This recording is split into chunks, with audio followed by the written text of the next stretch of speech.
John Keats. And when we were doing this poem in detail, back in the month of, I think, April, like that, I told you that John Keats belonged to which category of poets? Romantic poets. Okay? Romantic poets, and along with him, there were other poets like William Wordsworth. Okay? Now, here in this poem, A Theme of Beauty, the poet is talking about the everlasting impact or the eternal impact which beauty has on human beings. To say the theme in very short, the everlasting impact, the impact which nature has on, and here we know that beauty means the poet is referring to the beauty of nature. So the impact of nature on human beings. As I told you earlier, you might be remembering that we human beings, our life is full of turmoil. We have a lot of tension, we have a lot of stress, so many problems. I may be having some problem, your problem may be something else. Each one of us we have, or we are surrounded by different sorts of problems. But the poet says that all the stress or all the problems or all the tensions which we might be having in our life, all this can be erased only if we know how to stay in connection with nature. Okay? So a theme of beauty here refers to the beauty of nature. And if you remember, if you seriously attended the class, although there are no paragraphs or no stanzas in the poem, I made 2 stanzas. Okay? Now before going into the poem, this poem, A Theme of Beauty, is taken from another long poem, and that poem is called as Endymion, a Poetic Romance. And this Endymion is again written by the poet John Keats. It's a very, very long poem. Long means very long. Okay? And this A Thing of Beauty is just it's just a part, one small corner of that poem Endymion. Okay? And in the first part of the poem, the poet is talking about the benefits of or the contribution of nature. How nature impacts us, what nature does to us. For example, the first line, a thing of beauty is a joy forever, its loveliness increases, it will never pass into nothingness. The beauty of nature will never fade. The beauty of nature will never go out. It will always increase. Okay? So the value of nature is highlighted. The impact of nature is highlighted. A thing of beauty is a joy forever. Its loveliness increases. It will never pass into nothingness. And after telling us this, the poet directly goes to the bower. But will keep a bower quiet for us. The poet tells what? Then bower refers to the shade.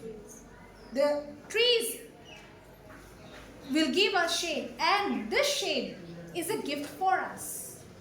Because when we sit under the shade of a tree, we breathe the fresh air. We get what? Sound sleep. And in that sound sleep, we get sweet dreams. And when our health is sound, well, when our sleep is sound, what happens? We get good health. Okay? So all these things are what? Contributed by nature. Nature is giving us. So we need to respect nature, we need to protect nature. So nature has done a lot for us. Then the most important thing which the poet said that therefore on every morrow are we wreathing a flowery bed. Every morning. Okay? See, as I have said, we are surrounded by a lot of stress. Now, in order to remove the sadness, every morning, what we should do, very important line, therefore on every morrow are we wreathing a flowery bed. Every morning, we are making a garland of flowers. Are we making a garland of flowers? No. We are trying to understand each other. This is what the poet says. Okay? Suppose today I am very angry or I am facing a lot of problems, but tomorrow morning and when I wake up, I will try to forget all the stress and I will start the day in a new way. I'll forget all the problems and I'll make a new beginning. So therefore on every morning, we try to forget the past and we'll try to live life happily by forgetting all the unwanted things. and we try to understand each other. Okay, suppose there is enmity or there is some issue between us, we try to forget it the next day and we try to understand each other. Now, I try to understand you, one person tries to understand another person. It's like a chain of understanding. So the poet said what? Therefore on every morrow are we wreathing a flowery band. We are not making a flowery band, but we are making a band of love, care, understanding. We are trying to live harmoniously, so that we all are happy in this earth. Is that clear? Okay. Next, a flowery band to bind us to the earth. Next, the poet is saying, the poet is showing us the dark side. What the poet is saying? Spite of despondence. Despondence is sadness. In spite of despondence, in spite of sadness, in spite of all the issues that we have in our life, in spite of lack of good human beings, there are a lot of human beings. In human dirt, no, it is given, of the inhuman dirt. Although there is lack of good people, in this, we are lot of human beings, but still inhuman. We are cruel. So although our life is full of sadness, although there are lack of good people, noble people, okay, of noble natures, of gloomy days, although we are sad sometimes, but in spite of all this negativity, what helps us or what gives us relief? Nature. We are cruel. We have all the negative traits. No? We have jealousy in us. We have enmity. We have hatred, greediness, everything we have. And because of these qualities which we have, we are making our life hell. There is one line, in spite of all the, in spite of despondence, of the inhuman dirt, of noble natures, of the gloomy days, of all the unhealthy and over-darkened ways. Over-darkened, we are making our life dark. Who is responsible? We are responsible. We should not blame others for that. That's why the poet is saying, of all the unhealthy and over-darkened ways made for our searching, we have made our life dark. We have made ourselves unhealthy. Unhealthy means not physically, unhealthy, mentally. We are disturbed. Why? Because of our own actions, because of our own thoughts. But all this can be settled by what? By nature. Yes, in spite of all, some shape of beauty moves away the pall. The poet says, I think, some shape of beauty. Whenever we see a beautiful cloud, whenever we see the beautiful stars, maybe, whenever we see a beautiful flower or a beautiful tree, we get happiness. That's the power of nature. Is that clear? Okay. And the poet also says that the beauty of nature helps to remove the negativity from our dark spirits. I think this is where the first stanza ends. Our soul is called as dark spirits. Why dark spirits? Because of the negativity which we have in us. The jealousy, the anger, the hatred, the enmity, the greediness which we have in us. Because of that, the poet is saying that it's a dark spirit. But this dark spirit, the veil, the cover, the pall means the cover, no? The veil can be removed. How it can be removed? By seeing the beauty of nature. So from the first line till dark spirit, this is the contribution of nature to human beings. Second part, what is there? Could you tell me? What is in the second part? List of beautiful things. And this list of beautiful things starts with sun, moon, and it ends with what? Lovely tales, if you remember. Lovely tales, the beautiful stories. So the first thing of beauty which the poet mentioned was sun. Then the poet said moon. Sun is a thing of beauty, moon is also a thing of beauty. Then the poet comes to the trees.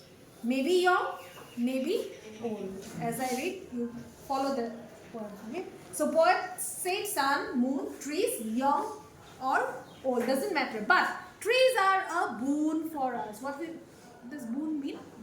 Blessings. The bower of a tree, the shade of a tree is a boon. Is a boon for whom?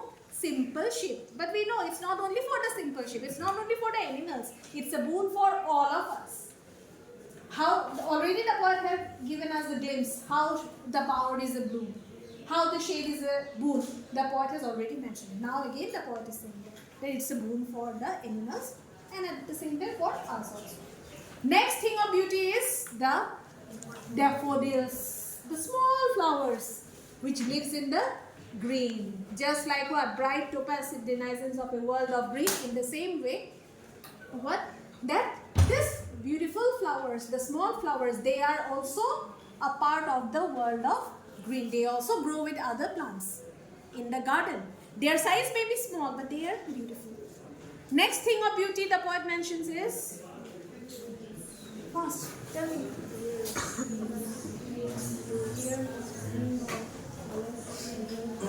Reels, clear reels for themselves that a cooling covert make. Clear reels means clear waters of the rivers, streams or brooks.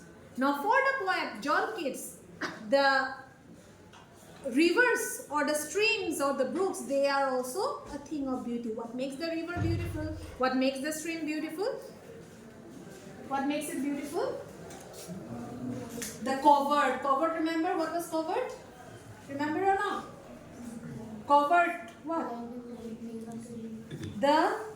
A patch of land with grasses which we find in the middle of river or lake. Okay? Where there are grasses, tall grasses. Why it's a thing of beauty? Why it is called as a cooling covert? Because it cools the water. It helps the water to relax during the summer season. Do I need to draw and show? You remember that? Covert? Okay. So, in the middle of the river, covert is that area where you will find some grasses. Okay. And the water which flows, especially in the summer season, the water which flows, they take a round in that area. And that area is especially shady. Why? Because of the grasses. And when the water reaches that point, when the water reaches that covert, the water can relax because it's shady. So the poet says that this is the beauty of the river or the lake because it helps the water to cool itself. That's why cooling covert. Next is what? Mid-forest break.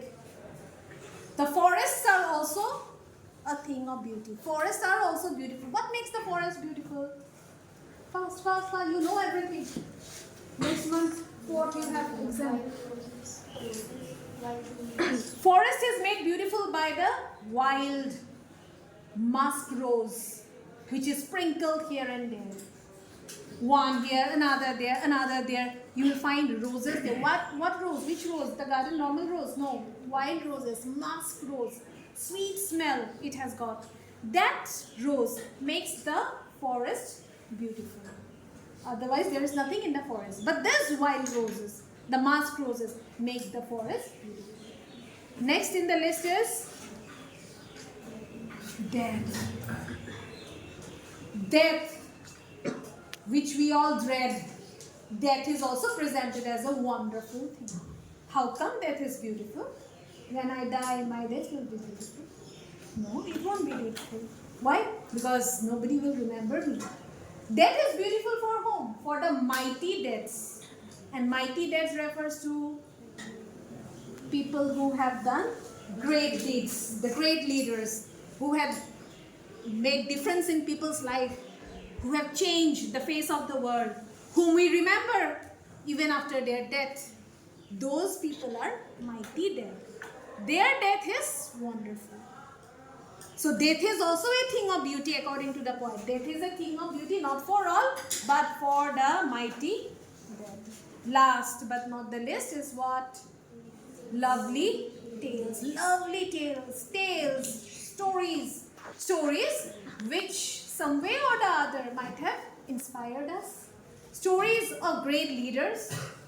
Stories of people who have done great things in their life and have made an impact in the life of people. Those stories are a thing of beauty. And another very significant thing which the poet says at the end of the poem is that all these beautiful things, sun, moon, trees, daffodils, clear rills, then the forest, then death, then stories, all these are like what? They are like a fountain of water fountain of immortal drink, by seeing which you become happy. Not today, but for always you will become happy. It gives us eternal happiness, it gives us eternal joy.